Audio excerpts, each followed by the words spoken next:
Hi hello, it's me Rinoos. Welcome back to my channel.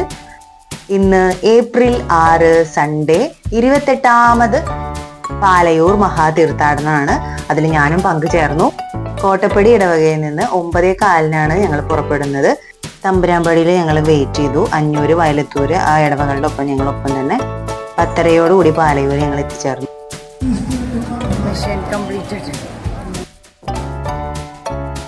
Thomas ലീഹയെ എല്ലാവർക്കും അറിയാം. Thomas ലീഹ എന്ന് പറഞ്ഞു കഴിഞ്ഞാൽ കണ്ടത് മാത്രം വിശ്വസിക്കുന്ന ആളാണ് കേട്ടോ. നമ്മൾ വിശ്വസിക്കുന്നവര് തോമസ് ലീഹയുടെ മക്കൾ എന്നാണ് നമ്മൾ പറയാറ്.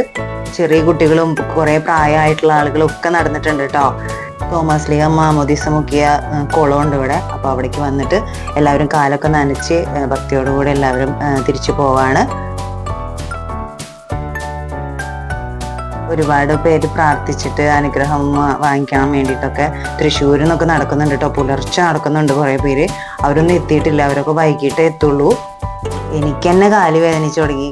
അപ്പോൾ തൃശ്ശൂരിൽ നിന്ന് നടക്കുന്ന ആൾക്കാർ കാര്യം ഒന്ന് ആലോചിച്ച് നോക്കാം. ഞാൻ ഈ നോമ്പ് കാലത്ത് ഒരു പരിത്യാഗമായിട്ടൊക്കെയാണ് ഇതിനെ കാണുന്നത്. ആരൊക്കെ പാലയൂർ മഹാതീർത്ഥാടനത്തിൽ പങ്കുചേർന്നു എന്നുള്ളത് കമന്റ് ചെയ്യട്ടോ. പാലയൂർ പള്ളിയിലേക്ക് ആരെങ്കിലും വരാത്തവരുണ്ടെങ്കിൽ ഒന്ന് വന്ന് കാണാൻ മാത്രം ഉണ്ട് കേട്ടോ.